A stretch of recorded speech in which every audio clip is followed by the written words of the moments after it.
Mathematics, apart from being found in everyday calculation, is basically found in everything around us, and therefore there is also mathematics found in natural is square roots.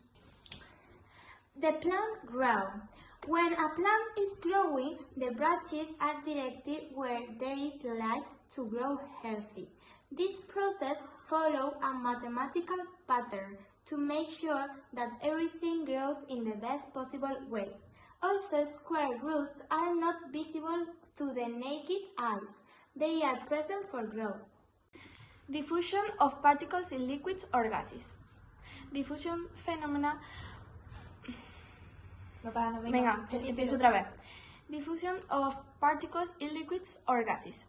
Diffusion phenomena of particles or molecules are found in the medium, for example, air or water. The distances the particles travel are often related to the diffusion time and the solutions to the equations.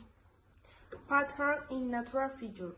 Patterns that appear in mathematics such as the order of living, all a plant, or the spiral in pine cone are related to mathematical calculation involving square roots. In conclusion, mathematics and square roots are very important in nature because, as we said at the beginning, they are present in everything. Square roots influence the particles in gases or liquids and pattern in natural figures, amongst many other examples.